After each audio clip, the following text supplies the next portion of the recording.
ಶಾಲಾ ವಾರ್ಷಿಕೋತ್ಸವ, union day ಮಾಡ್ತಿದ್ದೀರಾ, ಮಕ್ಕಳ ಹತ್ರ ಡ್ಯಾನ್ಸ್ ಮಾಡಿಸ್ತೀರಾ, ಹಾಡು ಹೇಳಿಸ್ತೀರಾ, ಅವ್ರದ್ದೆಲ್ಲ ಪ್ರತಿಭೆನ ನಿಮಗೆ ತೋರ್ಸೋದಕ್ಕೆ ಅಂತ ಸೇರಿದ್ದೀರಾ ಅಂತ. ಅದರಿಂದ ಆಚೆಗೆ ಮತ್ತಷ್ಟು ವಿಷಯಗಳನ್ನು ಪ್ರಾಸ್ತಾವಿಕ ನುಡಿಗಳಲ್ಲಿ ನಮಗೆ ತಿಳಿಸ್ಕೊಡ್ಲೇಬೇಕು ಅಂತ ಹೇಳಿ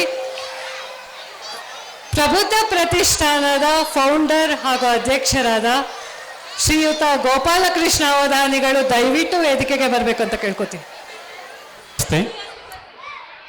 ನಮಸ್ಸಭಾಭ್ಯ ಸಭಾಪತಿಭ್ಯಶ್ಚ ನಮಃ. ಆತ್ಮೀಯ ಪ್ರೇಕ್ಷಕರೇ, ಇವತ್ತು ನಮ್ಮ 3ನೇ ವರ್ಷದ ವಾರ್ಷಿಕೋತ್ಸವದ ಸುಸಂದರ್ಭಕ್ಕೆ ತಮ್ಮನ್ನೆಲ್ಲ ಆತ್ಮೀಯವಾಗಿ ಸ್ವಾಗತಿಸ್ತಾ,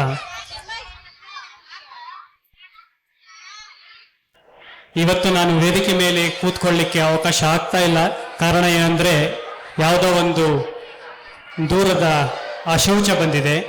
ಹಾಗಾಗಿ ವೇದಿಕೆ ಮೇಲಿರುವಂಥವ್ರನ್ನೆಲ್ಲ ಮತ್ತೆ ಎಲ್ಲರನ್ನೂ ಮುಟ್ಟಿಸ್ಕೊಳ್ಳೋದು ಬೇಡ ಅಂತ ನಾನು ದೂರ ನಿಂತಿದ್ದೀನಿ.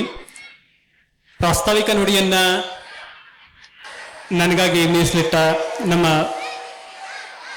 ಪ್ರಬುದ್ಧ ಪ್ರತಿಷ್ಠಾನ ಟ್ರಸ್ಟ್ನ ಎಲ್ಲರಿಗೂ ನನ್ನ ನಮಸ್ಕಾರಗಳನ್ನು ತಿಳಿಸ್ತಾ, ವೇದಿಕೆ ಮೇಲೆ ಆಸೀನರಾಗಿರುವಂತಹ ಎಲ್ಲ ಗಣ್ಯಾತಿ ಗಣ್ಯರಿಗೆ ನನ್ನ ಅತ್ಯಂತ ಗೌರವಪೂರ್ವಕ ನಮಸ್ಕಾರಗಳನ್ನು ಮಾಡ್ತಾ, ಇಲ್ಲಿ ಅತಿ ಮುಖ್ಯವಾಗಿರುವಂತಹ ತಾವೆಲ್ಲರಿಗೂ ನನ್ನ ಅತ್ಯಂತ ಗೌರವ ಪ್ರೀತಿಪಾರಕವಾದ ನಮಸ್ಕಾರಗಳನ್ನು ಹೇಳ್ತಾ ಇದ್ದೀನಿ. ನಾವು ವಾರ್ಷಿಕೋತ್ಸವವನ್ನು ಮಾಡೋದು ಕೇವಲ ಮಕ್ಕಳನ್ನ ಕಲ್ತಿರುವಂತಹ ನೃತ್ಯ ಪ್ರದರ್ಶನಕ್ಕಾಗಿ ಅಲ್ಲ. ಅಷ್ಟೇ ಆದರೆ ನಮ್ದೊಂದು ಆರ್ಕೆಸ್ಟ್ರಾ ಕಂಪನಿ ಆಗ್ಬಿಡುತ್ತಷ್ಟೇನೆ. ನಮ್ಮ ಶಾಲೆಯಲ್ಲಿ ವಾರ್ಷಿಕೋತ್ಸವಕ್ಕಾಗಿಯೇ ನಾವು ನೃತ್ಯವನ್ನು ಹೇಳಿಕೊಟ್ಟಿಲ್ಲ. ಇಡೀ ವರ್ಷದ ಪ್ರತಿ ತಿಂಗಳು ನಮ್ಮ ಶಾಲೆಯಲ್ಲಿ ನೃತ್ಯಾಭ್ಯಾಸ ಇದೆ. ಅದರ ಒಂದು ತುಣುಕನ್ನ ಇಲ್ಲಿ ಇಡಿಸಿದ್ದಾರೆ ಅಷ್ಟೇನೆ. ಇದರೊಂದಿಗೆ ನಾವು ಯಾರ ರೀತಿಯಲ್ಲಿ ಆಗಬೇಕು, ಯಾರು ನಮ್ಮ ಮಾರ್ಗದರ್ಶಕರಾಗಿರಬೇಕು, ಯಾರು ನಮ್ಮ ಆದರ್ಶಪ್ರಾಯರಾಗಿರಬೇಕು ಅನ್ನೋದಕ್ಕೆ ನಮಗೊಂದು ಮಾರ್ಗಸೂಚಿ ಬೇಕು. ಹಾಗೆ ಅತ್ಯಂತ ಸಾಧಕರನ್ನ ಪ್ರತಿ ವರ್ಷ ನಾವು ಗೌರವ ಸಮರ್ಪಣೆಯನ್ನ ಮಾಡ್ತಾ ಇರೋದು ನಮ್ಮ ಕರ್ತವ್ಯ ಆಗಿದೆ. ಈ ನಿಟ್ಟಿನಲ್ಲಿ ಇವತ್ತು ಶ್ರೀಯುತ ಜಗದೀಶ ಶರ್ಮಾ ಸಂಪಾರವರು ನೈತಿಕ ಶಿಕ್ಷಣ ಮತ್ತೆ ಆಧ್ಯಾತ್ಮಿಕ ಶಿಕ್ಷಣದಲ್ಲಿ ತುಂಬಾ ಕೆಲಸವನ್ನು ಮಾಡಿರುವಂತಹವರು. ಅವರಿಗೆ ನಾವು ನಮ್ಮ ಗೌರವವನ್ನು ಸಮರ್ಪಣೆ ಮಾಡೋದು ನಮ್ಮ ಹೆಮ್ಮೆಯಾಗಿದೆ. ಹಾಗೆ GR ನರಸಿಂಹಮೂರ್ತಿಗಳು ಅವರು ಸಹ ಆಧ್ಯಾತ್ಮಿಕವಾಗಿ ಮತ್ತೆ ಶಿಕ್ಷಣ ಕ್ಷೇತ್ರದಲ್ಲಿ ತುಂಬ ಸೇವೆಯನ್ನು ಸಲ್ಲಿಸಿದ್ದಾರೆ. ಮತ್ತೆ ಗಿರಿಜಮ್ಮ ಅವರು ಸಹ ನಮಗೆ ತುಂಬ ಹತ್ತಿರದವರು, ಹಾಗೂ ಅವರು ಸಹ ಶಿಕ್ಷಣ ಕ್ಷೇತ್ರದಲ್ಲಿ ತುಂಬ ಸೇವೆಯನ್ನು ಸಲ್ಲಿಸಿದ್ದಾರೆ. ಈ 3 ಗಣ್ಯರ ವರೇಣ್ಯರುಗಳನ್ನ ನಾವು ವೇದಿಕೆ ಮೇಲೆ ಆಸೀನರಾಗಿರೋದನ್ನ ನೋಡ್ತಾ, ನಿಮ್ಮಂತೆ ನಾವು ಆಗಬೇಕು ಅನ್ನೋ ಒಂದು ಆದರ್ಶನೀಯ ಸಂದೇಶವನ್ನು ಕೊಡಲಿಕ್ಕೋಸ್ಕರ ಅವರನ್ನ ದೇವತುಷ್ಟ ಅಂತ ಒಂದು ಬಿರುದನ್ನ ಸಮರ್ಪಣೆಯನ್ನು ಮಾಡಿ, ದೇವತುಷ್ಟ ಅಂದರೆ ದೇವರಿಗೆ ಪ್ರೀತ ಪಾತ್ರರಾದವರು ಅಂತ. ಅವರು ಮಾಡಿರುವಂತಹ ಕೆಲಸಗಳೆಲ್ಲ ದೇವರಿಗೆ ಅತ್ಯಂತ ಪ್ರೀತಿ ಆಗಿರುವಂತಹ ಕೆಲಸಗಳನ್ನ ಮಾಡಿರ್ತಾರೆ. ಅವರಿಗೆ ಶ್ರದ್ಧಾಪೂರ್ವಕವಾಗಿ ನಮಸ್ಕಾರಪೂರ್ವಕವಾಗಿ ದೇವತುಷ್ಟ ಬಿರುದನ್ನು ಪ್ರದಾನ ಮಾಡೋದ್ರ ಮುಖಾಂತರ ಅವರ ಸಾಧನೆಗಳನ್ನು ಮೆಲುಕಾಗ್ತಾ, ಅವರಂತೆ ನಮ್ಮ ಮಕ್ಕಳುಗಳು ಸಾಧಕರಾಗಬೇಕು ಅನ್ನೋ ಒಂದು ಹಂಬಲದಿಂದ ಈ ಕಾರ್ಯಕ್ರಮವನ್ನು ಆಯೋಜಿಸಿರೋದು.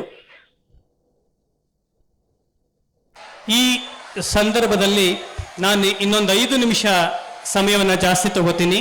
ಕಾರಣ ಒಂದು ಬದಲಾವಣೆ ಇದೆ, ಅದನ್ನು ನಿಮ್ಮ ಮುಂದೆ ನಿವೇದನೆ ಮಾಡಿಕೊಳ್ಳೋದು ಇವತ್ತು ನನ್ನ ಕರ್ತವ್ಯ ಆಗಿದೆ. ಏನಂದರೆ, ಕಳೆದ 3 ವರ್ಷದಿಂದ ಫಸ್ಟ್ ಕ್ರೈ ಇಂಟೆಲಿಟಾರ್ಸ್ ಅನ್ನೋ ಒಂದು ಸಂಸ್ಥೆಯ ಸಹಯೋಗದಲ್ಲಿ ನಾವು ಶಾಲೆಯನ್ನು ಪ್ರಾರಂಭ ಮಾಡಿದ್ವಿ. ಅದರಲ್ಲೇ ಇಲ್ಲಿಯವರೆಗೂ ನಡ್ಕೊಂಡು ಬಂದಿದೆ. ಮೊನ್ನೆ ಆದಂತಹ ಒಂದು ತಿರುವಿನಲ್ಲಿ ಇನ್ನು ಮುಂದೆ ಫಸ್ಟ್ ಕ್ರೈ ಜೊತೆಗೆ ನಮ್ಮ ಸಹಯೋಗ ಇರೋದಿಲ್ಲ. ಕಾರಣ ಏನು ಅಂತ ಹೇಳಿದ್ರೆ, ಒಂದಷ್ಟು ನಮ್ಮ ಅವರ ಮನಸ್ಸಿನಲ್ಲಿ ವ್ಯತ್ಯಾಸ ಆಯಿತು, ಬೇರೆ ಏನೂ ಅಲ್ಲ. ಫಸ್ಟ್ ಕ್ರೈ ಒಂದು ತುಂಬ ಒಳ್ಳೆಯ ಸಂಸ್ಥೆ, ಫಸ್ಟ್ ಕ್ರೈ ತುಂಬ ಹೆಸರಾಂತದ ಸಂಸ್ಥೆ. ಅದ್ರ ಬಗ್ಗೆ ನಾನು ಯಾವುದೇ ಸಕಾರಾತ್ಮಕ ವಿಚಾರಗಳನ್ನ ಹೇಳೋದು ಏನೂ ಇರೋದಿಲ್ಲ. ಫೀಸಿನ ವಿಚಾರ ಬಂದಾಗ ನಾನು ಫೀಸನ್ನ ಕಮ್ಮಿ ಮಾಡಿ ನಮಗೆ ಪೋಷಕರಿಂದ ಇಷ್ಟೊಂದು ಫೀಸನ್ನು ತಗೊಳಕ್ಕಾಗೋದಿಲ್ಲ ಅಂತ ನಂದು ಯಾವಾಗಲೂ ಹೋರಾಟ ಇರುತ್ತೆ ಅವರ ಜೊತೆ. ಆದರೆ ಪಾಪ ಅವರು ನಮಗೆ ಪ್ರೊವೈಡರ್, ಅಷ್ಟು ಕಮ್ಮಿಗೆ ಈ ಟೈರ್ 3ನಲ್ಲಿ ಮಾಡೋಕ್ಕೆ ಕಷ್ಟ ಇದೆ. ಹಾಗಾಗಿ ಆ ಒಂದು ನಿಟ್ಟಿನಲ್ಲಿ ನಮ್ಮ ಅವರ ಒಂದು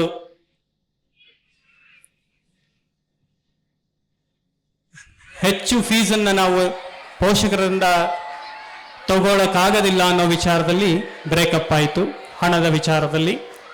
ಮತ್ತು ಕಳೆದ ವರ್ಷ ತಮಗೆಲ್ಲ ಗೊತ್ತಿರೋಂಗೆ ಮೆಟೀರಿಯಲ್ಸ್ ಕೊಡೋದು ತುಂಬ ನಿಧಾನ ಆಯಿತು, ಯೂನಿಫಾರ್ಮ್ ಕೊಡೋದು ನಿಧಾನ ಆಯಿತು, ಅವರು ಪುಸ್ತಕಗಳು ಕೊಡೋದು ನಿಧಾನ ಆಯಿತು.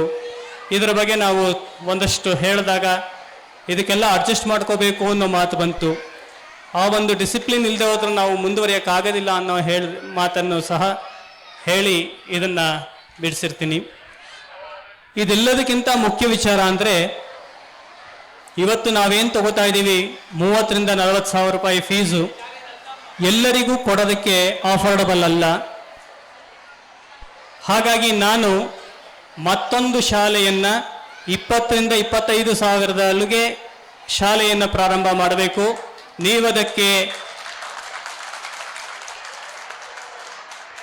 ನೀವದಕ್ಕೆ ಸಹಕಾರ ಕೊಡಿ ಅಂತ ಕೇಳಿದಾಗ ಅವರು ನನಗೆ ಕಂಡೀಷನ್ ಹಾಕಿದ್ರು, ನಮ್ಮ ಜೊತೆ ಇರಬೇಕಾದ್ರೆ ನೀವು ಯಾವುದೂ ಶಾಲೆ ಇನ್ನೊಂದು ಪ್ರಾರಂಭ ಮಾಡೋ ಹಾಗೆ ಇಲ್ಲ ಅಂತ. ಹಾಗೆ ಅವ್ರಿಗೆ ನಾನು ಸೀಮಿತವಾಗಿರೋದು ನನ್ನ ಆದರ್ಶ ಅಲ್ಲ ಅಂತ ಹೇಳಿ ಅವರನ್ನು ಬಿಟ್ಟು ನಾವು ಬೇರೆಯ ಶಾಲೆಯನ್ನು ಮಾಡ್ತಾ ಇದ್ದೀವಿ. ಈ ವರ್ಷ ಫಸ್ಟ್ ಕ್ರೈ ಇಂಟೆಲಿಟಾರ್ಸ್ ಅನ್ನೋ ಏನು ಶಾಲೆ ಇದೆ ಅದು ಮುಂದಿನ ವರ್ಷನೂ ಮುಂದುವರಿಯುತ್ತೆ, ಬದಲಾದ ಹೆಸರಿನಲ್ಲಿ. ಮುಂದಿನ ವರ್ಷದಿಂದ ಪ್ರಬುದ್ಧ ಪ್ರತಿಷ್ಠಾನ ಪ್ರೀ ಸ್ಕೂಲ್ ಅನ್ನೋ ಹೆಸರಿನಲ್ಲಿ ಅತ್ಯಂತ ಇನ್ನೂ ಶ್ರೇಷ್ಠ ವಿದ್ಯೆಗಳ ಪ್ರದಾನ ಮಾಡುವಂತಹ ತುಂಬ ಎಕ್ಸ್ಪರ್ಟ್ಸ್ಗಳು ಅಭಿಪ್ರಾಯವನ್ನು ತಗೊಂಡು ಪ್ರಾರಂಭವನ್ನು ಮಾಡ್ತಿದ್ದೀವಿ. ಇದರಲ್ಲಿ 4 ಭಾಷೆಗಳಿರುತ್ತೆ ಎಂದಿನಂತೆ, ಕನ್ನಡ, ಇಂಗ್ಲೀಷು, ಸಂಸ್ಕೃತ ಮತ್ತು ಹಿಂದಿ. ಮತ್ತು ಚಟುವಟಿಕೆ ಆಧಾರವಾಗಿ ಈಗೇನು ಮಾಡ್ತಿದ್ವೋ ಇದಕ್ಕಿಂತ ಹೆಚ್ಚು ಚಟುವಟಿಕೆಗಳ ಮುಖಾಂತರ ಈ ಶಾಲೆ ಹಾಗೆ ಮುಂದುವರಿಯುತ್ತೆ. ಅದೇ ಟೀಚರ್ಸ್ಗಳಿರ್ತಾರೆ, ಅದೇ ಮ್ಯಾನೇಜ್ಮೆಂಟ್ ಇರುತ್ತೆ, ಬೋರ್ಡ್ ಒಂದು ಬದಲಾಗತ್ತೆ. ದಯಮಾಡಿ ಎಲ್ಲ ಸಹಕರಿಸಬೇಕು ಅಂತ ನನ್ನ ಪ್ರಾರ್ಥನೆ. ಇದರ ಜೊತೆಗೆ ಅಷ್ಟು ಶುಲ್ಕವನ್ನು ಕೊಟ್ಟು ಓದ್ಸಕ್ಕಾಗದೇ ಇರುವಂತಹ ಒಂದಷ್ಟು ಜನ ನಮ್ಮಲ್ಲಿದ್ದಾರೆ. ಪ್ರತಿ ವರ್ಷ ನಾನು ಇದಕ್ಕೆ ಅವರಿಗೆ ಫೀಸ್ ಕಮ್ಮಿ ಮಾಡಿಸೋದಕ್ಕೋಸ್ಕರ ಫಸ್ಟ್ ಕ್ರೈ ಜೊತೆ ತುಂಬ ಹೋರಾಟವನ್ನು ಕೊಡ್ತಾ ಇದ್ದೆ. ಈ ವರ್ಷ ಅದು ನನಗೆ ತುಂಬ ಕಷ್ಟಕರ ಅನ್ನಿಸ್ತು. ನಾವು ಯಾರಿಗಾದ್ರೂ ಒಬ್ಬರಿಗೆ ಕನ್ಸೆಷನ್ ಹಾಕಿದ್ರೆ ಅವರು ಅದನ್ನು ಅಪ್ರೂವ್ ಮಾಡ್ತಾ ಇರಲಿಲ್ಲ. ಹಾಗಾಗಿ ನಾವೇ ಮತ್ತೊಂದು ಶಾಲೆಯನ್ನು ಪ್ರಬುದ್ಧ ಜ್ಞಾನ ಮಂದಿರ ಅಂತ ಇದೇ ಬಿಲ್ಡಿಂಗಿನ ಪಕ್ಕದಲ್ಲಿ ಭತ್ತದ ವೆಂಕಟರಾಮ ಅವರು ಇದ್ದಾರೆ, ಅವರ ಬಿಲ್ಡಿಂಗ್ನಲ್ಲಿ ಪ್ರಬುದ್ಧ ಜ್ಞಾನ ಮಂದಿರ ಅಂತ ಇನ್ನೊಂದು ಪ್ರೀ ಸ್ಕೂಲನ್ನು ಈ ಶೈಕ್ಷಣಿಕ ವರ್ಷದಿಂದ ಪ್ರಾರಂಭ ಮಾಡ್ತಿದ್ದೀವಿ. ಈ ಶೈಕ್ಷಣಿಕ ವರ್ಷದಲ್ಲಿ ಏನಿದೆ ಅಂದರೆ ಈ ಪ್ರಬುದ್ಧ ಜ್ಞಾನ ಮಂದಿರದಲ್ಲಿ 4 ಭಾಷೆ ಇರೋದಿಲ್ಲ. ಕನ್ನಡ, ಇಂಗ್ಲಿಷ್ ಇರುತ್ತೆ, ಸ್ವಲ್ಪ ಮಟ್ಟಿನ ಸಂಸ್ಕೃತ ಇರುತ್ತೆ. ಆದರೆ ನೀವೆಲ್ಲ ಏನು ನಮಗೆ ಪ್ರೋತ್ಸಾಹ ಕೊಟ್ಟಿದ್ದೀರಿ, ಸಂಸ್ಕೃತಿ ಮತ್ತು ಶ್ಲೋಕಗಳು ಸಂಸ್ಕೃತವನ್ನು ಕಲಿಸ್ತಾರೆ ಅಂತ, ಅದು ಎರಡೂ ಶಾಲೆಯಲ್ಲಿ ಸಂಸ್ಕೃತಿಯನ್ನು ಹೇಳ್ಕೊಟ್ಟೋ ತರಗತಿಗಳಿದ್ದೇ ಇರುತ್ತೆ. ಪ್ರಬುದ್ಧ ಜ್ಞಾನ ಮಂದಿರದಲ್ಲಿ ಇಷ್ಟು ಪ್ರಮಾಣದ ಚಟುವಟಿಕೆಗಳಿರೋದಿಲ್ಲ. ಅದರ ಬದಲು ಮಕ್ಕಳಿಗೆ ಏನು ಅತಿ ಮುಖ್ಯವೋ ಅಷ್ಟನ್ನು ಕಲಿಸಿ ಮಕ್ಕಳನ್ನು ಸುಸಂಸ್ಕೃತರನ್ನಾಗಿ ಮಾಡೋದಕ್ಕೋಸ್ಕರ ಮತ್ತೊಂದು ಶಾಲೆಯು ಸಹ ಪ್ರಾರಂಭ ಆಗ್ತಾ ಇದೆ. ಅದಕ್ಕೆ ಪರ್ಮಿಷನ್ಗೆ ಅಪ್ಲಿಕೇಶನ್ ಹಾಕಿದ್ದೀವಿ. ಇನ್ನೊಂದು 15 ದಿವಸದಲ್ಲಿ ಪರ್ಮಿಷನ್ ಬರುತ್ತೆ. ದಯಮಾಡಿ ಆ ಶುಲ್ಕವನ್ನು ಹೆಚ್ಚು ಕೊಟ್ಟು ಈ ಶಾಲೆಗೆ ಸೇರ್ಸೋಕ್ಕಾಗೋದಿಲ್ಲ ಅನ್ನೋರಿಗೆ ಆ ಶಾಲೆಗೆ ಸೇರಿಸೋದಕ್ಕೆ ತಾವೆಲ್ಲರೂ ಸಹಾಯ ಮಾಡಬೇಕು ಅಂತ ಕೇಳ್ತಾ ಇದ್ದೀನಿ. ಹಾಗೆ PP2ನಲ್ಲಿ ಓದ್ತಿರುವಂತಹ ಎಲ್ಲ ಪೋಷಕರ ಇಷ್ಟೂ ದಿವಸದ ಒಂದು ಪ್ರಶ್ನೆ, 1ನೇ ಕ್ಲಾಸಿಂದ ಪ್ರಾರಂಭ ಮಾಡ್ತಾ ಇದ್ದೀರಾ ಅನ್ನೋದಿತ್ತು. ಹೌದು, ಈ ಶೈಕ್ಷಣಿಕ ವರ್ಷದಿಂದ 1ರಿಂದ 10ನೇ ತರಗತಿಗೆ ಪರ್ಮಿಷನ್ಗೆ ಹಾಕಿದ್ದೀವಿ. ಬಂದು ಪರೀಕ್ಷೆಯನ್ನು ಮಾಡಿ ಪರ್ಮಿಷನ್ನು ಸಹ ಕೊಡ್ತಾರೆ. ಈ ಜೂನ್ನಿಂದ 1ನೇ ತರಗತಿಯಿಂದ ಮುಂದಿನ ತರಗತಿಗಳಿಗೆಲ್ಲರಿಗೂ ನಾವು ಅಡ್ಮಿಷನ್ ತಗೋತೀವಿ. ಆ ಸ್ಕೂಲಲ್ಲೂ ಸಹ ಎಲ್ಲ ಹಾಲಿಸ್ಟಿಕ್ ಡೆವಲಪ್ಮೆಂಟ್ ಪ್ರಕಾರ ಏನೇನು ಬೇಕು ಎಲ್ಲವನ್ನೂ ನಾವು ಪ್ರೊವೈಡ್ ಮಾಡ್ತಾ ಇದ್ದೀವಿ. ಆಧುನಿಕ ಶಿಕ್ಷಣ ಅಲ್ಲದೆ ಸಂಗೀತ, ವಾದ್ಯ, ಶ್ಲೋಕಗಳು, ಸಂಸ್ಕೃತ ಮತ್ತು ನಮ್ಮ ಪಾರಂಪರಿಕ ವಿದ್ಯೆಗಳು ಎಷ್ಟನ್ನು ನಾವೆಲ್ಲ ಅಡಾಪ್ಟ್ ಮಾಡ್ಕೋಬಹುದೋ ಅಷ್ಟೂ ಸಹ ಚಿಕ್ಕ ಮಕ್ಕಳಿಂದನೇ ಹೇಳಿಕೊಡ್ಲಿಕ್ಕೆ ಪ್ರಬುದ್ಧ school of culture and science ಅನ್ನೋ ಹೆಸರಿನಲ್ಲಿ ಪ್ರಾರಂಭವನ್ನು ಮಾಡ್ತಿದ್ದೀವಿ. ಅದರದ್ದು ಸಹ ಇನ್ನೇನು ತಮ್ಮೆಲ್ಲರಿಗೂ ಗಮನಕ್ಕೆ ತರ್ತೀವಿ. ಬ್ರೋಷರ್ಸ್ ಎಲ್ಲ ರೆಡಿ ಆಗಿದೆ, ಶಾಲಾ ತರಗತಿಗಳು ಸಹ ರೆಡಿ ಆಗ್ತಾ ಇದೆ. ಕ್ರೀಡೆಗಳು, ಮನೋವಿಲಾಸಗಳು ಈ ಎಲ್ಲವನ್ನು ಒಳಗೊಂಡು NEP-ನಲ್ಲಿ NEP 2020ನಲ್ಲಿ ಏನು ಸರ್ಕಾರ ಪಂಚಕೋಶ ಪದ್ಧತಿ ಹೇಳಿದೆ, ಆ ಪಂಚಕೋಶ ಪದ್ಧತಿಯನ್ನು ಸಹ ಹಾಗೇ ಇಂಪ್ಲಿಮೆಂಟ್ ಮಾಡಲಿಕ್ಕೆ ಮತ್ತೊಂದು ಶಾಲೆಯು ಸಹ ಬರ್ತಾ ಇದೆ. ಈ ಎಲ್ಲ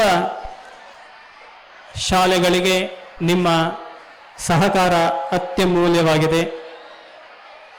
ಹಾಗಾಗಿ ದಯಮಾಡಿ ನೀವೆಲ್ಲರೂ ಎಂದಿನಂತೆ ಮುಂದೆ ಸಹ ಬರ್ತಾ ಇರುವಂತಹ ಇನ್ನ 2 ಶಾಲೆಗಳಿಗೂ ಸಹಕಾರ ಕೊಟ್ಟು ಅದನ್ನು ಸಹ ಬೆಳೆಸಿ ನಮ್ಮ ಮಕ್ಕಳನ್ನು ಸುಸಂಸ್ಕೃತರನ್ನಾಗಿ ಮಾಡೋದಕ್ಕೆ ಅವಕಾಶ ಕೊಡಬೇಕು ಅಂತ ಪ್ರಾರ್ಥನೆಯನ್ನು ಮಾಡ್ತಿದ್ದೀವಿ. ಇವತ್ತು PP2 ಮಕ್ಕಳಿಗೆ ಗ್ರಾಜ್ಯುಯೇಷನ್ ಡೇ ಅಂತ ಸಾಮಾನ್ಯವಾಗಿ ಎಲ್ಲ ಸ್ಕೂಲಲ್ಲೂ ಕರೀತಾರೆ. ಆದರೆ ನಾನು ಆ ಪಾದದಿಂದ ಕರೆಯೋಕ್ಕೆ ನನಗೆ ನಾಚಿಕೆ ಆಗ್ತಾ ಇದೆ. ಕಾರಣ ಅದು ನಮ್ಮ ಸಂಸ್ಕೃತಿ ಅಲ್ಲ. ಕ್ರಿಶ್ಚಿಯನ್ನರ 11-12ರ ಶತಮಾನದ ಸಂಸ್ಕೃತಿ ಆ ಕರಿ ಟೋಪಿ ಹಾಕ್ಬಿಟ್ಟು ಗ್ರಾಜ್ಯುಯೇಷನ್ ಡೇ ಅಂತ ಹೇಳೋದು. ಹಾಗಾಗಿ ನಮಗೆ ಅದು ಬೇಡ. ನಾವೇನಾದರೂ ಒಂದು ಬದಲಾಗಿ ಮತ್ತೊಂದು ಪದ್ಧತಿಯನ್ನು ಬೆಳೆಸ್ಕೊಳ್ಳೋಣ ಅಂತ ಮಕ್ಕಳಿಗೆ ಇವತ್ತು ಸನ್ಮಾನ ದಿವಸವನ್ನು ಇಟ್ಟಿದ್ದೀವಿ. ಅವರು PP2ನಲ್ಲಿ ಓದಂತಹ ಮಕ್ಕಳಿಗೆ ನಾವು ನಮ್ಮ ಮೈಸೂರಿನ ಪದ್ಧತಿಯಂತೆ ಸನ್ಮಾನ ಮಾಡಿ ಅವರನ್ನ ಮುಂದಕ್ಕೆ ಬೇರೆ ಶಾಲೆಗೆ ಅಥವಾ ನಮ್ಮ ಶಾಲೆಗೆ ಬೀಳ್ಕೊಡ್ತಾ ಇದ್ದೀವಿ. ಇದರ ಜೊತೆಗೆ ಈ ತಿಂಗಳು ಬರುವಂತಹ ಏಪ್ರಿಲ್ನಿಂದ ಬೇಸಿಗೆ ಶಿಬಿರಗಳು ನಡೆಯುತ್ತೆ. ಬೇಸಿಗೆ ಶಿಬಿರದಲ್ಲಿ ನೈತಿಕ ವಿಚಾರಗಳು, ನೈತಿಕ ವಿದ್ಯೆಗಳು ತಗೋಬೇಕು ಅಂತ ನಮ್ಮೆಲ್ಲರ ಅಭಿಪ್ರಾಯ ಇರೋದ್ರಿಂದ ನಿಮ್ಮ ಮಕ್ಕಳನ್ನು ಬೇಸಿಗೆ ಶಿಬಿರಕ್ಕೆ ಸೇರಿಸಬೇಕು ಅಂತ ಎಲ್ಲ ಪ್ರಾರ್ಥನೆಯನ್ನು ಮಾಡ್ತಾ, ಇಷ್ಟೊತ್ತು ನನಗೆ ಈವರೆಗಿನ ಪ್ರಾಸ್ತಾವಿಕೆಯನ್ನು ನಿಮ್ಮ ಮುಂದೆ ಇಡುವಂತಹ ಅವಕಾಶ ಕೊಟ್ಟಿದ್ದಕ್ಕೆ ನಿಮ್ಮೆಲ್ಲರಿಗೂ ನಾನು ಅತ್ಯಂತ ಧನ್ಯವಾದಗಳನ್ನ ಹೇಳ್ತಾ ಎಲ್ಲರಿಗೂ ನಮಸ್ಕರಿಸ್ತಾ ನನ್ನ ಪ್ರಾಸ್ತಾವಿಕ ನುಡಿಯನ್ನು ಮುಗಿಸ್ತಾ ಇದ್ದೀನಿ. ನಮಸ್ತೆ.